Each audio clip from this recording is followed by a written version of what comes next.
নমস্কার, আশা করছি আপনারা সকলে খুব ভালো আছেন।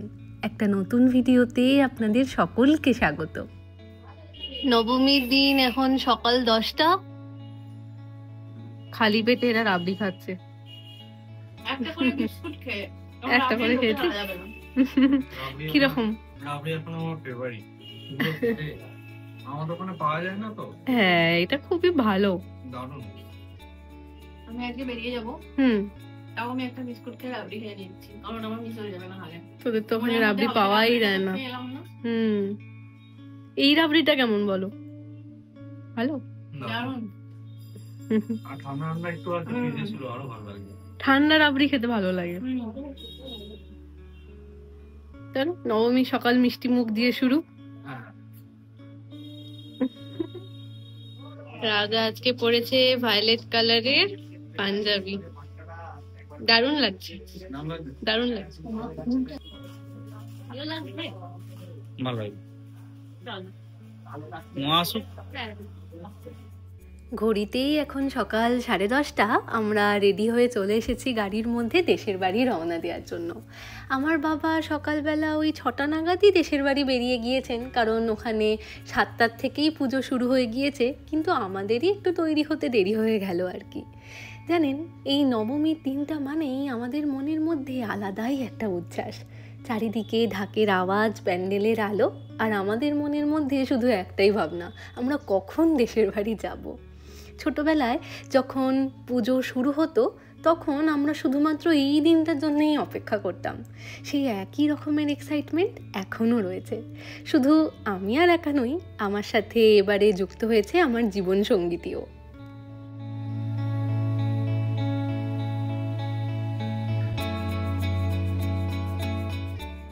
আমাদের এখানে আসতে অনেকটা দেরি হয়ে গিয়েছে জানেন, তাই বাবা একটু রাগ করছে। কিন্তু কি আর হবে বলুন, কালকে রাত্রিবেলা অনেক রাত অবধি ঠাকুর দেখেছি তো, তারপর ফিরে সকলেই ক্লান্ত হয়ে বেশিক্ষণ ঘুমিয়ে পড়েছিলাম। তারপর সকালবেলা উঠে সকলে মিলে রেডি হয়ে বেরোতে বেরোতে প্রায় 10:30 হয়ে গেল। আর এখানে যে পুজোটা আমাদের বাড়ির থেকে হয় সেটা 8:30টার মধ্যেই হয়ে গিয়েছে। এর পরের পুজো আবার সেই দুপুর 2টোর থেকে শুরু হবে।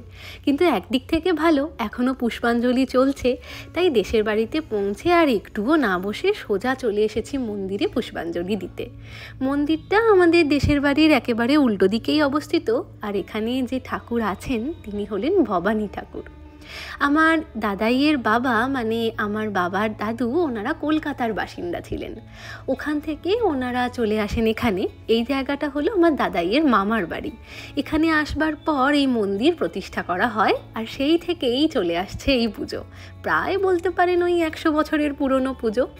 আর সেই পুজো উপলক্ষে প্রত্যেক বছর আমরা বাড়ির সকলে মিলে একত্রিত হই।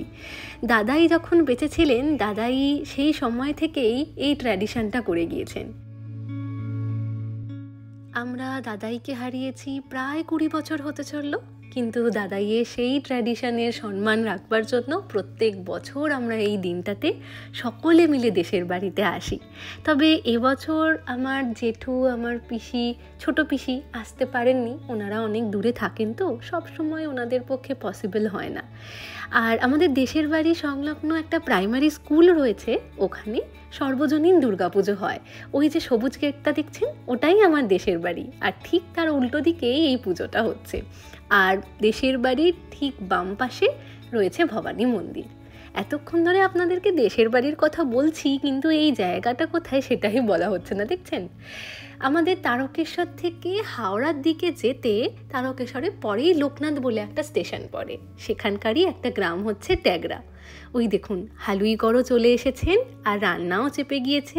এখানে হচ্ছে একটু আলু ফুলকপির তরকারি, আর এখানে গামলা ভর্তি করে সমস্ত বাটা মশলাও তৈরি হয়ে রয়েছে। চচ্চড়ির শাক কাটা রয়েছে, ওদিকে আলু, বরবটি, বিনস সমস্ত কিছু ভাজা রয়েছে, একটু মাছও হবে, সেটাও ভাজা রয়েছে। সব মিলিয়ে একেবারে দুপুরের এলাহি আয়োজন। ওই দেখুন আমরা আসবো শুনে ঠাম্মি হাতে ফুল আর ঠাকুরের প্রসাদ নিয়ে প্রধান দরজাতেই অপেক্ষা করছে।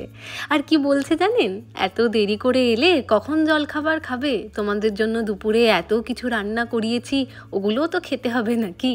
ব্যাস এই একটা কথাতেই যেন পুরো বছরের পুরো দিনের সমস্ত ক্লান্তি মুছে যায়। আমাদের সকলকে একসাথে দেখবার পর তার মুখের যে ওই প্রশান্তির হাসিটা, সেটা দেখলেই মনে হয় পৃথিবীর যে কোনো প্রান্তে থাকি না কেন, বছরের এই একটা দিন এই মানুষটার জন্য এখানে ছুটে আসতেই হবে। চলুন, চলে এসেছি জলখাবার খেতে। আজকের জলখাবারটা খুবই সিম্পল, রয়েছে মুড়ি, একটু বোঁদে, আর তার সাথে রয়েছে ঘুগনি।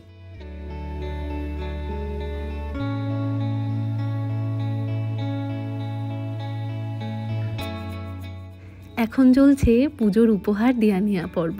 দিদি, আমি পুজোতে কাকিমা, কাকা, ঠাম্মির জন্য যা যা কিনেছি এখন সেগুলোই দিচ্ছি।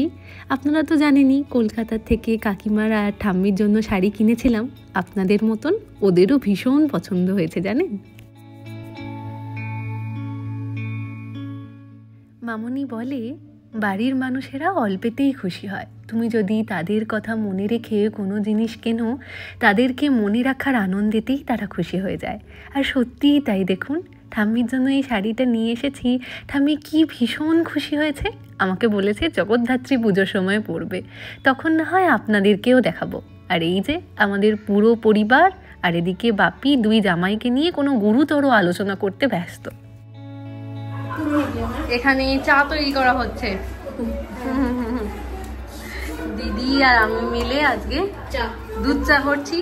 সবাই মিলে গল্প করছে, ওইদিকে দেখিয়ে দাও, ওইদিকে সবাই বৈঠক চলছে। আমরা দায়িত্ব নিয়েছি যে আজকে আমাদের বৈঠকে আমরা চায়ের যোগান দেবো। একদিন সুযোগ পাওয়া যায় সবাইকে খাওয়ানো, সেটাই। আর মুড়ি খাওয়া হয়ে যাবার পর বা ব্রেকফাস্টের পর একটু মনটা হয় যে চাটা খাই, যতই গরম হোক। অবশ্য বাইরে বৃষ্টি শুরু হয়ে গিয়েছে, অল্প অল্প বৃষ্টি হচ্ছে, আর ওইদিকে রান্না বান্নার কাজ চলছে। ওদিকে কিন্তু আমাদের ছোটবেলার গল্প হয়ে যাচ্ছে দিদি। মা দুই জামাইকে আমাদের ছোটবেলার গল্প শোনাচ্ছে। এদিকে আমাদের নবমীর আড্ডাটাকে আরও একটু জমানোর জন্য দিদির বিয়ের অ্যালবামটা খুলে বসা হয়েছে। আমাদেরই ভুল হয়েছে জানেন, আমাদের বিয়ের একটা অ্যালবাম এখানে ছিল, সেটাকে নিয়ে আসলেই হতো, কিন্তু ওই আসবার আগে আমরা একেবারে ভুলে গিয়েছি। আজকে এখানে আনলে ঠাম্মি, আমার বড় পিসি, কাকা, কাকিমা সবাইয়ের সাথে একসাথে দেখা যেত, ওদেরও তো দেখা হয়নি।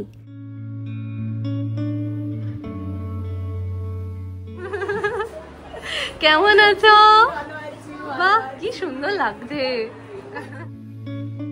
চলুন, একে একে বাড়ির বাকি সদস্যরাও চলে আসছেন। আমার বড় পিসেমশাই, আমার ছোটদা ভাই, ছোট বৌদিমণি আর ওদের 3 কন্যা, দুষ্টু, মিঠাই, কথা। দুষ্টু আর মিঠাই হচ্ছে টুইন্স, আর কথা হচ্ছে ওদের দিদি। ওদিকে বড়দা ভাই আর বড় বৌদিমণিও কলকাতা থেকে রওনা দিয়ে দিয়েছে, ওদের আস্তে আস্তে ওই 1টা মতন বাজবে। আর এদিকে ফার্স্ট ব্যাচ বসেও গিয়েছে, আর সেখানে সমস্ত রান্না তৈরি। এখানে জানেন একটা মজার ঘটনা রয়েছে। আমি আর দিদি ছোটোবেলার থেকেই ভাজাভুজি খেতে ভীষণ পছন্দ করি, আর ভাতের পাতে একটু গরম গরম বেগুনি খেতে ভীষণ ভালো লাগে জানেন। তাই ছোটোবেলায় একবার দিদি দাদাইয়ের কাছে আবদার করে বসলো, এখানে গরম গরম বেগুনি তৈরি করতে হবে। সেই থেকে আজ অবধিও এখানেই ভাতের পাতে একটু গরম বেগুনি ভাজা হয়। আর আমি আর আমার দিদি বারবার এসে খালি ঘুরে যাই জানেন, কখন গরম বেগুনি একটু ভাজা হবে আর আমরা নিয়ে গিয়ে খাবো। তো ফার্স্ট ব্যাচ বসে গিয়েছে, গরম বেগুনিও একেবারে তৈরি, তাই একটু নিয়ে গেলাম যাতে আড্ডার মধ্যে আরও একটু এনার্জি আসে। ওই দেখুন, দেখতে দেখতে বৌদিমণি, তুতাই আর বড়দা ভাইও চলে এসেছে।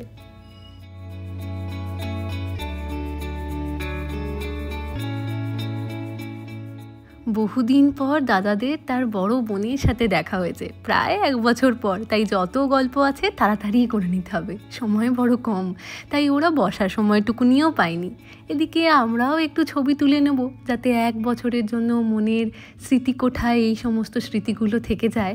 এই বাড়িটা যখন দাদাই তৈরি করেন তখন নাম দিয়েছিলেন মাতৃ মন্দির, আর যেখানটাতে ওটা লেখা আছে সেই জায়গাটা হলো এই বাড়ির ঠাকুরঘর। পরে দাদাই মারা যাবার পর যখন এই বাড়িকে আবার রেনোভেট করা হয়, তখন এই বাড়ির নাম দেওয়া হয় শিবশঙ্কর আলয়, কারণ আমার দাদাইয়ের নাম ছিল শিবশঙ্কর মুখোপাধ্যায়। চলুন এদিকে ঘড়ির কাঁটায় দুপুর 3:30, সকলের খাওয়া দাওয়া শেষ। তারপর আমরা বাড়ির সকলে একসাথে বসেছি খেতে। আর এইদিকে আমার ঠাম্মি দূর থেকে দাঁড়িয়ে দেখছে সকলের পাতে সমস্ত কিছু জিনিস ঠিকঠাকভাবে পড়ছে কিনা। ও আপনাদেরকে তো আজকের মেনুটাই বলা হয়নি। আজকে ছিল সাদা ভাত, তার সাথে বড়ি দিয়ে সমস্ত সবজি দিয়ে একটা চচ্চড়ি। এই চচ্চড়িটা আমার দাদাই খেতে ভীষণ পছন্দ করতেন, তাই মেনুতে সবসময় এই চচ্চড়িটা থাকতোই। তারপর ছিল ডাল, বেগুনি, তারপর ছিল ফুলকপি চিংড়ি, মাটন কষা, মাছের ঝাল, তারপর ছিল কাঁচা আমের চাটনি, তার সাথে পাঁপড় ভাজা, রসগোল্লা আর মিষ্টি দই।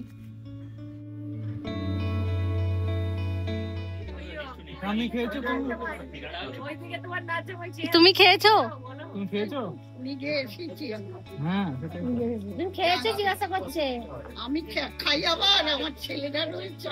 এখনো খাইনি, তিনি ধরো সকলকে খাইয়ে তারপর খাবে।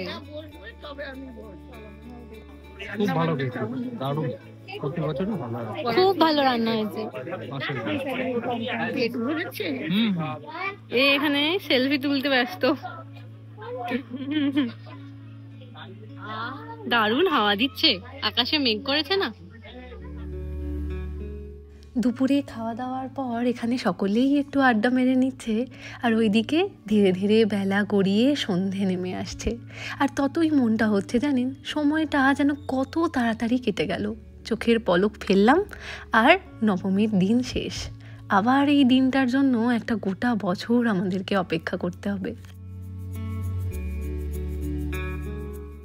ঘড়িতে এখন বিকেল 5টা। অনেক হাসি, আড্ডা, মজা হলো, কিন্তু এবার বাড়ি ফেরার পালা। তাই এদিকে আমাদের বিদায় পর্বও শুরু হয়ে গিয়েছে বলতে পারেন।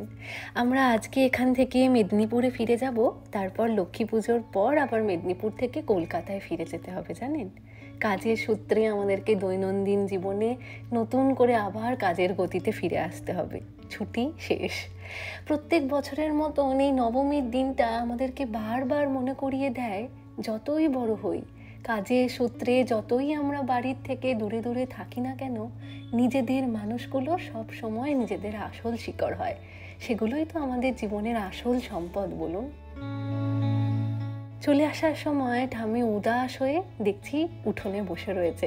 চলে যাওয়াটা এখন আর এই বুড়ো বয়সে দেখতে পারে না জানেন। চলুন, সামনে সামনে দিদি যাচ্ছে, ওরাও আজকে তমলুকে ফিরে যাবে, আর আমরাও আজকে মেদিনীপুরে চলে যাব। একবার দাঁড়ানোর কথা রয়েছে কোলাঘাটে, ওখানে একটুখানি চা জল খাবার একটু কিছু খেয়ে তারপর আবার রওনা দেব বাড়ির উদ্দেশ্যে। ওদেরটা তো কোলাঘাট থেকে কাছেই পড়ে, ওই আর আধ ঘন্টা মতন, কিন্তু আমাদের কোলাঘাট থেকে এখনও 1.5 ঘন্টা মতন রাস্তা যেতে হবে। ঠাম্মির মুখের হাসি, পরিবারের সকলের মুখে হাসি, এগুলো দেখবার পর মনে হয় যে জীবনে এই জিনিসগুলো সব থেকে বেশি শান্তি দিতে পারে। আপনারাও হয়তো অনেকে কাজের সূত্রে বাড়ির থেকে অনেকটা দূরে থাকেন, অতটা সময় পাওয়া যায় না, তবুও কখনো চেষ্টা করবেন একটু সময় বার করে পরিবারের মানুষগুলোর কাছে এসে একটা দিনের জন্য হলেও কিছুটা সময় কাটাতে।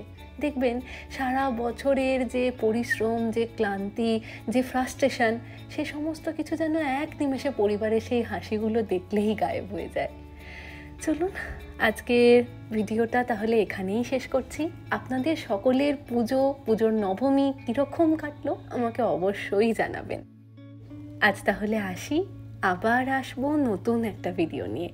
ততক্ষণ সকলে সুস্থ থাকবেন, সচেতন থাকবেন আর সকলের খেয়াল রাখবেন।